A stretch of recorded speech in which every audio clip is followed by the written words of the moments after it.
Matagumpay ayon sa AFP ang Aten Ito 4th Civilian Mission sa West Philippine Sea.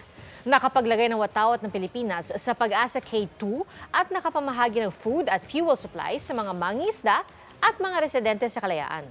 Nakatutok si Von Aquino. Pasado alas 8 ng gabi nang dumating ang ML Chawi sa Pag-asa Island. Lula ng Aten Ito 4th Civilian Mission to the West Philippine Sea. Alas 5 na madaling araw kanina, tumulak ang rubber boat patungong Pag-asa K2. Doon, naglagay sila ng watawat ng Pilipinas.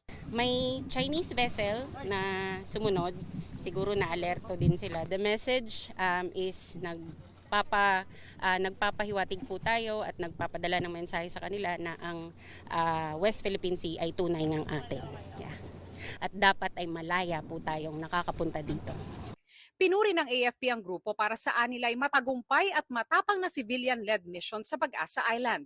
Ang paglalagay roon ng watawat ng Pilipinas, pag-iit-an nila sa sovereign rights ng bansa at pagpapakita ng active citizenship sa kabila ng mga hamon. Namahagi rin ang Aten Ito koalisyon ng food at fuel supplies sa mga mangingisda at sa mga residente sa isla. Masaya po kami, malaking karangalan sa amin na nariyan kayo. Ito ay makatulong sa ipinaglalaban natin at naririnig natin na talagang tatayuan natin yung ating soberenya dito sa Municipality of Kalayaan. Pahirap ang sinapit ninyo na para makarating dito sa ating mga kababayan sa West Philippines.